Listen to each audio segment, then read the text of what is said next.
All right, in our last video we talked about addresses and we talked about how you separate the different parts of the address with commas. We also talked about instances where like the street number and the street name count as one item. So today we are going to talk about dates, and dates work kind of the same way. If you have just the month and the day, like April 20th, July 4th, those count as one item. You do not put a comma in between them. Let me show you. Okay, so I put those together. It says month and day, for instance, July 4th, okay, or July 4th, either way. Counts as one item, no comma in between. Now, if you have month and day and a year, those count as two items, and you would get a comma in between. July 4th, 1776, okay? If you have just the month, okay, that counts as one item, and the year counts as one item. So you have two items, and they get a comma in between, July, comma, 1776. Okay, so if you have just one item, I'm going to skip down to the second sentence here. If you have just one item in a sentence, you do not need to follow it with a comma, unless the sentence needs a comma anyway, okay? The events of 1776 contributed to the establishment of our nation. Okay, so there's one item, it's the year, 1776, and because there's just one there, you don't need a comma after it, okay?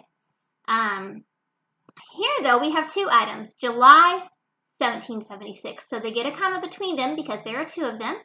They also get a comma after them. So if you wind up using a comma between two items in a date, you are also going to put a comma after it, okay?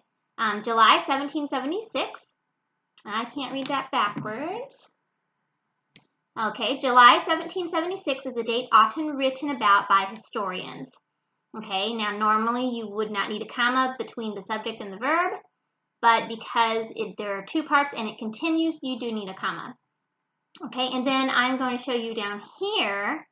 Here, the month and the date only count as one item, July 4th, and ordinarily you wouldn't need a comma, but because this sentence receives a comma anyway right there, then it still gets a comma. Okay, on July 4th, now that is a preposition opener, prepositional phrase opening the sentence, and so you would put a comma there.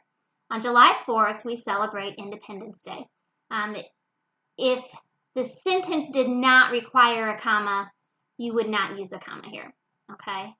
Just like here, the sentence does not require a comma there, so you do not need a comma. Here, the sentence does not require a comma, but because there are two things listed, you still get a comma, okay? And I've explained all of this again in the quiz that you're getting ready to take. So if you have any trouble, read the feedback. If you get a wrong answer, read the feedback and try again.